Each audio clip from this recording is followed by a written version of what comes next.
Hello children, welcome to our YouTube channel Sanra advance education.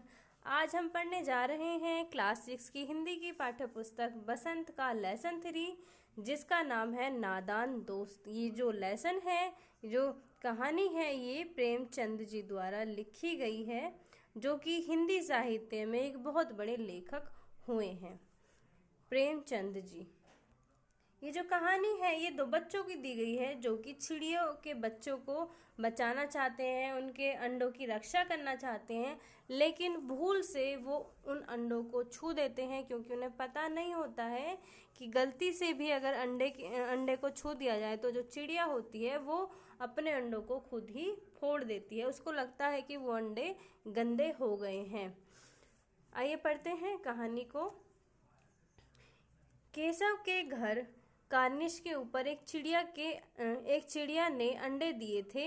Keshav और उसकी बहन श्यामा दोनों बड़े ध्यान से चिड़ियों को वहां आते जाते देखा करते। सवेरे दोनों आंखें मलते कार्निश के सामने पहुंच जाते और चिड़िया दोनों को वहां बैठा पाते। उनको देखने में दोनों बच्चों को ना मालूम क्या मजा आता।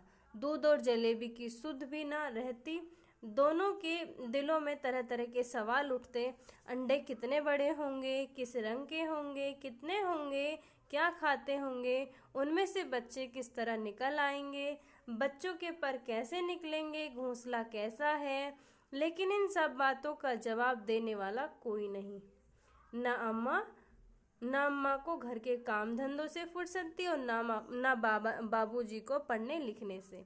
दोनों बच्चे आपस में ही सवाल जवाब करके अपने दिल को तसल्ली दे लिया करते थे। तो जो केशव है, एक बच्चे का नाम है, उनके घर पर कार्निश क्या होता है? जो हमारा घर होता है, इस तरीके से मैं आपको बता देती हूँ। ये हमारा घर है, इस तरीके से बना हुआ, और इस घर में ये पूरा है, और इस घर में जो ये आगे की टाइप जो स्लैब टाइप निकली हुई रहती है, इसको कार्निश बोला जाता है। और यहाँ पर ही एक चिड़िया ने अंडे दिए हुए थे। उसकी बहन मतलब केशव और उसकी बहन को पता नहीं उन जो अंडे थे उनको देखने में क्या मजा आता था। वो अपने खाने पीने का ध्यान भी नहीं रखते थे, और पता नहीं उनके दिमाग में कैसे कैसे सवाल आते थे, जैसे अंडे कितने बड़े होंगे, किस रंग के होंगे, कितने होंगे, क्या खाते होंगे, और भी बहुत सारे सवाल। लेकिन इन सब सवालों के जवाब देने वाला कोई भी नहीं था।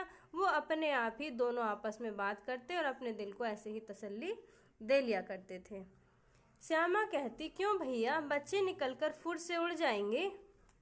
केशव विद्वानों जैसे गर्व से कहता, नहीं री पगली, पहले पर निकलेंगे, बगैर परों के बेचारे कैसे उड़ेंगे। जो श्यामा थी वो छोटी थी केशव से, और वो क्वेश्चन पूछा करती थी कि जो बच्चे हैं वो ऐसे ही उड़ जाएंगे, लेकिन वो कहता था नहीं, ऐसे नहीं उड़ते हैं, वो पहले उनके पर निकलेंगे और उसके बाद फिर वो उड़ेंगे, बिना पर के वो नहीं उड़ सकते हैं। श्यामा बच्चों को क्या खिलाएगी बेचारी, श्यामा बच्चों को क्या खिलाएगी बेचारी। केशव इस पेचीदा सवाल का जवाब कुछ ना दे सकता। इस तरह 3-4 दिन गुजर गए। दोनों बच्चों की जिज्ञासा दिन दिन बढ़ती जाती थी। अंडों को देखने के लिए वे अधीर हो उठते। उन्होंने अनुमान लगाया कि अब जरूर बच्चे निकल आए होंगे। बच्चों के चारे का सवाल अब उनके सामने आ खड़ा हुआ। 3-4 दिन निकल गए थे, और जो बच्चे थे उनकी जो जिज्ञासा थी वो बढ़ती जा रही थी, जानने की इच्छा बढ़ती जा रही थी। वे अंडों को देखने के लिए बेचैन हो रहे थे, और उन्होंने ऐसा अनुमान लगा लिया था कि अब जो अंडे हैं उनमें से बच्चे निकल गए होंगे, और वो उनके चारे के बारे में सोचने लगे। चिड़िया बेचारी इतना दाना कहाँ पाएगी कि सारे बच्चों का पेट भरे। गरीब बच्चे भूख के मारे चू चू करके मर जाएंगे।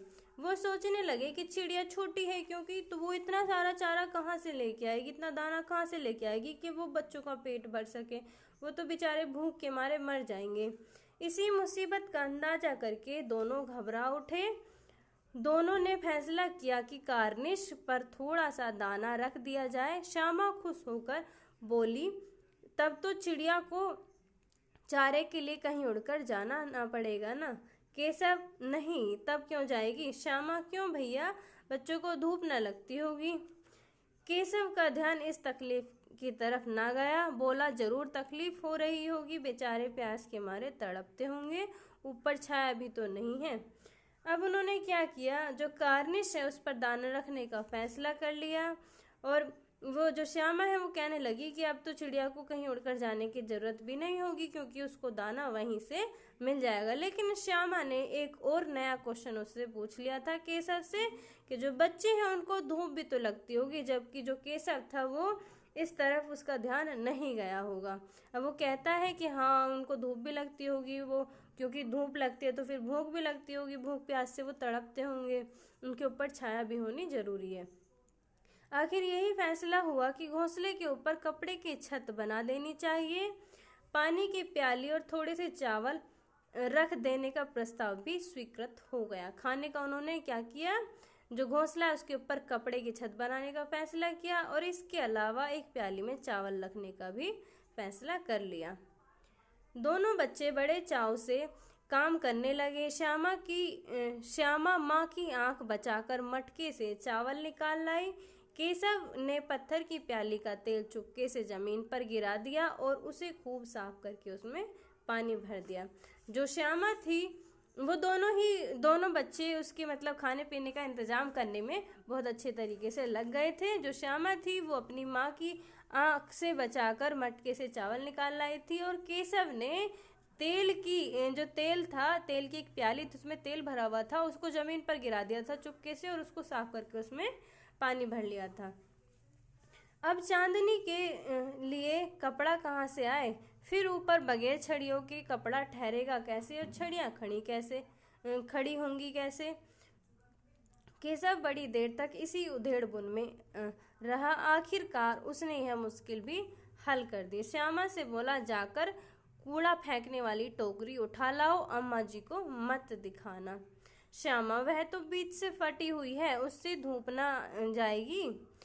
केशव ने झुंझलाकर कहा, तू कटोरी तो ला, मैं उसका सुराख बंद करने की कोई हिकमत निकालूंगा। अब जो सवाल था वो कपड़े का था कि जो नेस्ट था, जो घोंसला था, उसके ऊपर कपड़ा किस तरीके से रखा जाए और अगर कपड़ा मिल भी जाए तो फिर उसको छड़ियों मतलब उसको रोकने के लिए छड़ियाँ भी चाहिएंगी, कैसे खड़ी करनी पड़ेंगी उनको, ये वो सोच ही रहा था। तभी केशव ने श्यामा से कहा कि जा करके कूड़ा फेंकने वाली टोकरी जो है उसे उठा लाओ। लेकिन जो श्यामा है वो कहती है कि तो वो जो टोकरी है वो तो फटी हुई है, उसमें से तो धूप आएगी। लेकिन जो केशव है वो गुस्से में आकर झुंझला करके कह देता है उससे कि तू टोकरी तो ला जा करके, मैं उसको सुराख बंद करने का भी कोई ना कोई इंतजाम करूंगा। अब क्या होता है, श्यामा दौड़कर टोकरी उठा लाई। केशव ने उसके सुराख में थोड़ा सा कागज ठूस दिया और तब टोकरी को एक टहनी से ढककर बोला, देख ऐसे ही घोंसले पर उसकी आड़ रख दूंगा, तब कैसे धूप आएगी। जो श्यामा ने दिल में सोचा, भैया कितने चालाक हैं। अब जो श्यामा थी वो टोकरी उठा लाई थी, जो केशव था उसने उसमें कागज ठूस दिया था जिससे कि उस पर धूप ना आए और उसको दिखाने लगा कि आप देखो इसमें से धूप नहीं आएगी। जो श्यामा थी वो सोचने लगी कि भैया सच में ही कितने चालाक थे। ये था वीडियो का फर्स्ट पार्ट, लेसन का फर्स्ट पार्ट। वीडियो अच्छी लगी हो तो वीडियो को लाइक करना, शेयर करना और चैनल को सब्सक्राइब करना। वीडियो का लेसन का सेकंड पार्ट भी लेकर आएंगे जल्द ही।